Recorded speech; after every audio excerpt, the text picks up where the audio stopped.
তো হ্যালো বন্ধুরা, আমাদের সামনে রয়েছে বড় একটা ট্র্যাক্টর। আর বর্তমানে কৃষিক্ষেত শেষ হয়েছে, তার কারণে গাড়িটা রাস্তার উপরে রাখা হয়েছে ফুল স্টার্টিং।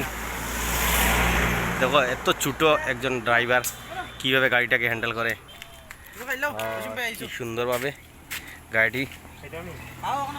স্বরাজ, এই গাড়ির কোম্পানি হলো স্বরাজ কোম্পানি 744 স্বরাজ কোম্পানির গাড়ি।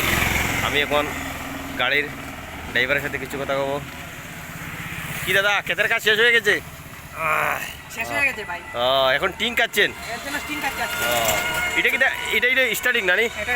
আর এটা কি ব্রেক নি? ব্রেক এসকেলেটার, এইখানে এসকেলেটার। বড় সুন্দরভাবে এসকেলেটারও দেখতে পাচ্ছেন। বন্ধুরা, আপনারাও ছোটো ট্র্যাক্টর না কিনে এইভাবে বড়ো ট্র্যাক্টর কেনার চেষ্টা করবেন। দেখুন কৃষিকাজ শেষ হওয়ার পরে এই মেইন রাস্তাতে এটা চলবে। তো মাল টানা, বালু টানা, এইসব পাহাড়ের গাছগাছলি অনেক কাজ করতে পারে।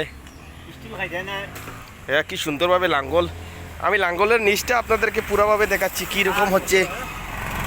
তো এই দেখুন কি সুন্দর বড়োভাবে লাঙ্গল কি সিস্টেমভাবে লাগিয়েছে, বা দেখতে অনেক সুন্দর লাগে। গাড়িটা দেখে অনেক ভালো লাগলো। আর আশা করি আপনারাও এই গাড়িটা কিনবেন, যাতে ইনকাম করতে পারবেন। দেখে ভালো লাগলো।